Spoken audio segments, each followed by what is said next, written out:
Hello friend, study 94 में आपका बहुत बहुत स्वागत है। दोस्तों, यदि आपको ये वीडियो अच्छा लगे तो लाइक करें, शेयर करें, सब्सक्राइब करें और बेल आइकन पर क्लिक करें ताकि सबसे पहले आपको नोटिफिकेशन प्राप्त हो जाए।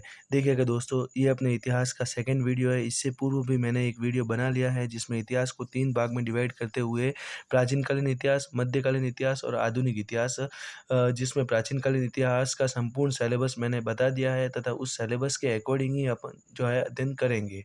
सबसे पहले इतिहास। इतिहास शब्द 2 शब्दों से मिलकर बना है, इति और हास। इति का अर्थ पहले और हास का अर्थ है घटित होना, अर्थात जिस प्राचीन काल में जो घटनाएं घटित हुई है उसके बारे में जानकारी प्राप्त करना इतिहास कहलाता है। इतिहास का पिता या जनक हेरोडोटस को कहा जाता है, जो यूनान के निवासी थे। 5वीं शताब्दी ईस्वी पूर्व में भारत आए थे। हेरोडोटस द्वारा रचित ग्रंथ है हिस्टोरिका, जिसमें भारत व पारस के मध्य व्यापार होता था, उसके बारे में अपन को विशेष जानकारी प्राप्त होती है। दोस्तों, एक बात आपको विशेष तौर पर ध्यान रखनी है, एग्जाम में अक्सर इससे संबंधित क्वेश्चन पूछ लिया जाता है कि भारतीय इतिहास लेकिन परंपरा का यदि जनक आपको पूछे तो उसमें विलियम जोन्स को बताऊंगे। देखिएगा दोस्तों, अब अपने टॉपिक पे आते हैं। इतिहास। इतिहास को हमने 3 भाग में डिवाइड किया है, जिसमें प्राचीनकालीन इतिहास के बारे में पढ़ रहे हैं। प्राचीनकालीन इतिहास को भी हम 3 भाग में डिवाइड करेंगे। देखिएगा, इसमें मैं आपको कुछ बेसिक बातें बताना चाहूँगा, जिसमें यदि आपको दोस्तों कहा जाए कि किसी स्थान की खोज करो, तो आप खोज में किस प्रकार से आप खोज करने का कार्य करोगे। आपके पास उस समय 2 ऑप्शंस होंगे, वहाँ के लोगों का लिखित साक्ष्य या उनके द्वारा यूज की गई सामग्री। लिखित साक्ष्य से अर्थ है कि वो उस समय उनकी भाषा क्या थी, लिपि क्या थी, वो कैसे जो है बोलते थे, वो उनके बारे में जानकारी कैसे आपको प्राप्त होगी। और उनके द्वारा जो सामान यूज होता था वो किस प्रकार से होता था, वो पुरातात्विक साक्ष्य के अंतर्गत आएगा। उनका जो है वो क्या खाते थे, क्या जो है पहनते थे, उनका जीवन यापन कैसा था, वो जो कौन सी वस्तुओं का यूज करते थे, वो सब जो है पुरातात्विक साक्ष्य के अंतर्गत आएगा। तो इतिहास को जानने के मूल रूप से 2 साधन है, एक तो पुरातात्विक साक्ष्य, दूसरा लिखित साक्ष्य। जैसा कि मैंने आपको बताया, इतिहास को जानने के प्रमुख रूप से 2 जो साक्ष्य है, पुरातात्विक साक्ष्य और लिखित साक्ष्य। अर्थात देखना, प्राचीनकालीन इतिहास का स्वरूप, इसमें इतिहास, प्राचीनकालीन इतिहास को हम 3 भाग में विभाजित करेंगे। पहले प्राक इतिहास, जिसे प्रागैतिहासिक काल भी कहा जाता है, प्री हिस्ट्री भी कहा जाता है। सेकंड है आदि ऐतिहासिक काल, जिसे प्रोटो हिस्ट्री कहेंगे। और थर्ड है ऐतिहासिक काल, जिसे हिस्टोरिकल पीरियड कहा जाएगा। अब प्राग इतिहास में क्या था कि प्राचीन काल में भू सर्वेक्षण वेताओं द्वारा खोज की गई, जिसमें पुरातात्विक साक्ष्य तो प्राप्त हुए हैं, लेकिन लिखित साक्ष्य उनको कहीं पर भी प्राप्त नहीं हुए हैं। इस कारण से इस कालखंड को प्राग ऐतिहासिक काल कहा गया या प्री हिस्ट्री कहा गया। इसमें पुरातात्विक साक्ष्य में जैसे औजार है, बस्तियां है, अस्थियां है, इससे अपन को जानकारी प्राप्त होती हैं, लेकिन वहाँ पर लिखित प्रमाण अपन को कहीं पर भी देखने को नहीं मिलते हैं। सेकंड टॉपिक पे आते हैं, जिसमें आदि इतिहास। आदि इतिहास, जिसे प्रोटो हिस्ट्री कहेंगे।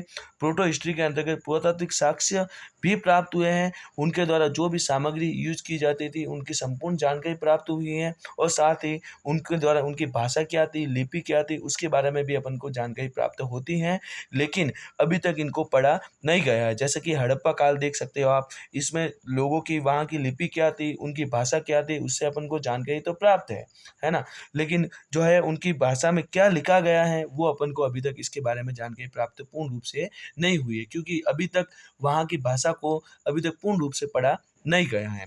थर्ड टॉपिक पे आते हैं ऐतिहासिक काल। ऐतिहासिक काल वह काल जिसमें पुरातात्विक साक्ष्य भी प्राप्त हुए हैं और लिखित साक्ष्य भी प्राप्त हुए हैं, जिसमें बौद्ध धर्म ग्रंथ देख लो, जैन धर्म ग्रंथ देख लो, महाजनपद काल देख लो। तो ये इस प्रकार से हम कह सकते हैं कि इतिहास को हमने, प्राचीनकालीन इतिहास को हमने 3 भाग में विभाजित किया।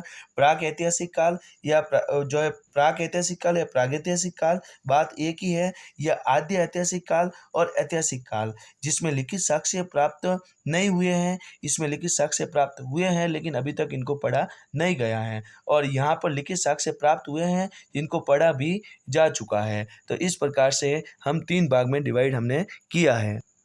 देखिएगा दोस्तों, इसी में सबसे पहले हम बात करेंगे प्रागैतिहासिक काल, जिसे पाषाण काल भी कहा जाता है। पाषाण काल क्यों कहा जाता है? क्योंकि यहाँ पर जो है प्रागैतिहासिक काल में पाषाण अर्थात पत्थर, पाषाण का अर्थ है पत्थर, पत्थर का जो है उपयोग ज़्यादा हुआ है। इसे प्री हिस्टोरिक पीरियड भी कहा जाता है। देखिएगा, ऐसा काल जिसके लिए लिखित साक्ष्य उपलब्ध न हो, अर्थात ऐसा कालखंड जिसमें लिखित रूप से कहीं पे भी अपन को साक्ष्य प्राप्त नहीं होते हैं, सिर्फ सिर्फ पुरातात्विक साक्ष्य पर ही निर्भर रहना पड़े।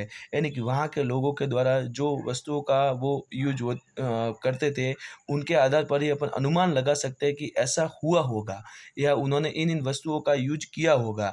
तो वो सब जो है इस पर इसके अंतर्गत आएंगे। अब दोस्तों देखिएगा, भारत में प्रागैतिहासिक खोज का इतिहास कुछ इस प्रकार रहा है। रॉबर्ट ब्रूसपुट हुए हैं, जो जियोलॉजिकल सर्वे ऑफ इंडिया के अंतर्गत मूलतः भूगर्भ वैज्ञानिक और पुरातत्वविद हुए हैं, जिन्होंने पल्लवन तमिलनाडु में एक स्थान है पल्लवन, में इन्होंने सर्वप्रथम 1863 ईस्वी में यहाँ पर खोज करने का कार्य किया। इसीलिए रॉबर्ट ब्रूसपुट को भारत में प्रागैतिहासिक खोज का जनक कहा जाता है। तो एग्जाम में सीधा आपसे प्रश्न पूछते हैं कि भारत में प्रागैतिहासिक खोज का जनक किसे कहा जाता है? रॉबर्ट ब्रूसपुट को कहा जाता है। ध्यान रखिएगा, भारत में प्रागैतिहासिक खोज का जनक रॉबर्ट ब्रूसपुट को कहा जाता है।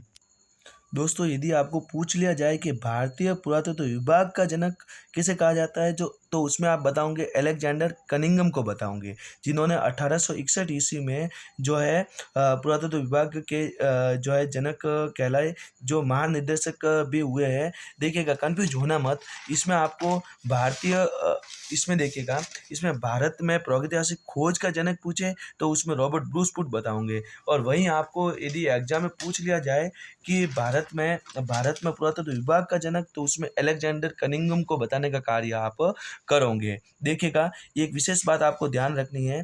1861 की बात है, तो आपको याद होगा कि 1858 ईस्वी में जो है गवर्नर जनरल का पद समाप्त कर जो है वायसराय का पद लाया गया था। उस समय गवर्नर जनरल कौन थे? लॉर्ड कैनिंग, अर्थात सबसे अंतिम गवर्नर जनरल लॉर्ड कैनिंग थे, और प्रथम वायसराय भी किनको कहा जाएगा? लॉर्ड कैनिंग को ही कहा जाएगा। वर्तमान में पुरातत्व संरक्षण विभाग संस्कृत मंत्रालय के अधीन है। इसकी स्थापना पुरातत्व संरक्षण विभाग की स्थापना 1861 में हुई है। इसमें कुल 24 इसको पुरातत्व संरक्षण विभाग को कुल 24 मंडलों में विभाजित किया गया है। इसका मुख्यालय दोस्तों कहाँ है? तो नई दिल्ली में है। ये आपको ध्यान होना चाहिए। एग्जाम में सीधा क्वेश्चन आता है कि पुरातत्व संरक्षण विभाग का मुख्यालय कहाँ है? तो नई दिल्ली में है। इसकी स्थापना कब हुई? तो 1861 में हुई। इसमें कितने मंडल इसे कितने मंडलों में विभाजित किया गया है? तो 24 मंडलों में विभाजित करने का कार्य किया है। अब देखिएगा, इससे आगे भारत में सबसे पुराने पाषाण उपकरण कहाँ से प्राप्त हुए? बोरी नामक स्थान, जो महाराष्ट्र में वर्तमान में अपन बोरीवली बोलते हैं, तो जो है बोरी नामक स्थान महाराष्ट्र में है, वहाँ से प्राप्त होने का कार्य हुआ है, जो लगभग 14 लाख वर्ष पूर्व के जो है माने जाते हैं। अब इसी के अंतर्गत देखना, पुरातत्वविद हुए थॉमसन ने जो 1820 ईस्वी में कोपनहेंगर संग्रहालय, जो डेनमार्क की ये राजधानी है, की वस्तुओं के आधार पर प्रागैतिहासिक काल को 3 भागों में विभाजित किया गया है। यानी कि थॉमसन जो हुए हैं कोपनहेगन संग्रहालय, जो डेनमार्क की राजधानी है, प्रागैतिहासिक काल को 3 भागों में विभाजित करने का कार्य इन्होंने किया है।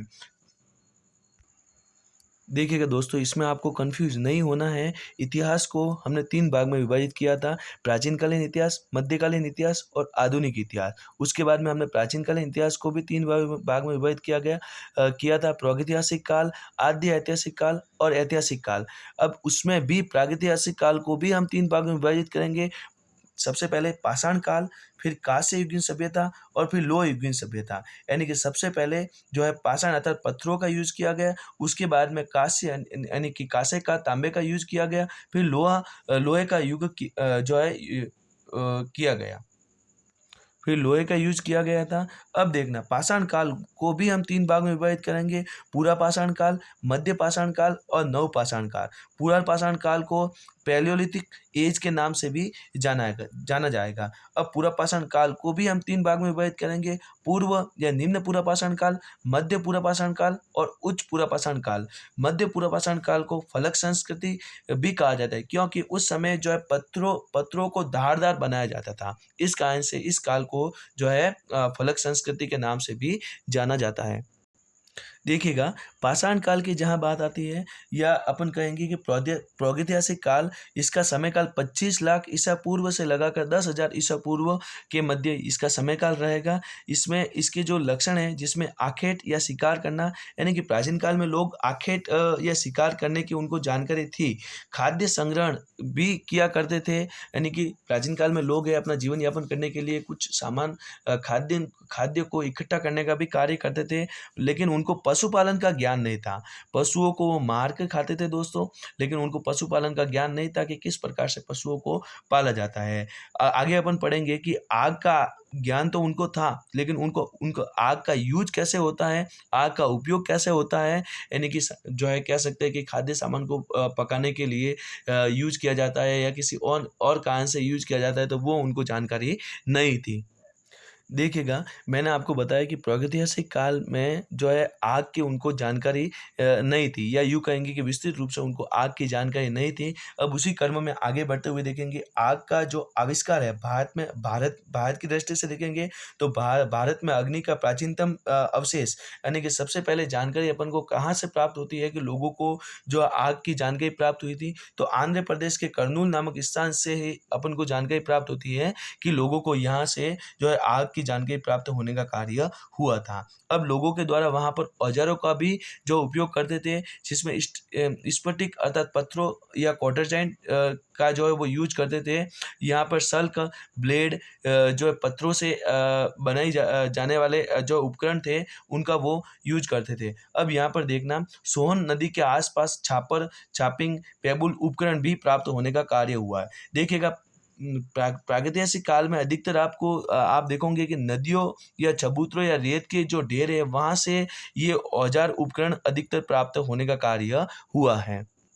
देखिएगा दोस्तों, इसी संदर्भ में अपन देखेंगे मद्रास में आप हैंडेक्स उपकरण, जो हाथ से यूज करने वाले उपकरणों के बारे में जानकारी प्राप्त होती है, जिसको हस्त कुंठार, कुल्हाड़ी, गंडासा जो है, ये अपन को उसमें जानकारी प्राप्त होती है कि वहाँ से सर्वप्रथम साक्ष्य प्राप्त हुए हैं। अब प्रागैतिहासिक काल के प्रमुख जो स्थल है, उसके बारे में देखना, सबसे पहले तमिलनाडु, पल्लवन नामक स्थान तमिलनाडु में है, जो 1863 ईस्वी में रॉबर्ट ब्रूस के द्वारा यहाँ पर खोज का कार्य किया गया था। अब उसके अंतर्गत उनके मित्र किंग हुए हैं, जो उन्होंने भी तमिलनाडु में अतिरपक्कम नाम स्थान पर जो है खुदाई का कार्य या खोज का कार्य उन्होंने किया था। उसी संदर्भ में आगे बढ़ेंगे, जिसमें देखेंगे हथनौरा, ये स्थान कहाँ पे है दोस्तों, मध्य प्रदेश, नर्मदा नदी घाटी क्षेत्र में आता है, जिसमें मानव खोपड़ी एवं मानव कंकाल का जो है प्रथम साक्ष्य आपको देखने को मिलता है।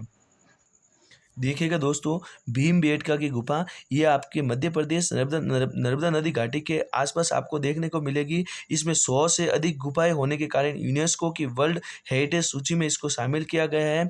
गुफा चित्रकारिता का प्राचीनतम साक्ष्य, जिसमें पूरा पाषाण काल, मध्य पाषाण काल और नव पाषाण काल के बारे में जो है अपन को इसमें जानकारी प्राप्त होती है। देखिएगा दोस्तों, एक स्थान आता है मिर्ज़ापुर, जो वर्तमान में उत्तर प्रदेश में है। इसमें पूरा पाषाण काल, मध्य पाषाण काल, नव पाषाण काल, तीनों जो है पाषाणकालीन युग के बारे में अपने को जानकारी प्राप्त होने का कार्य होता है।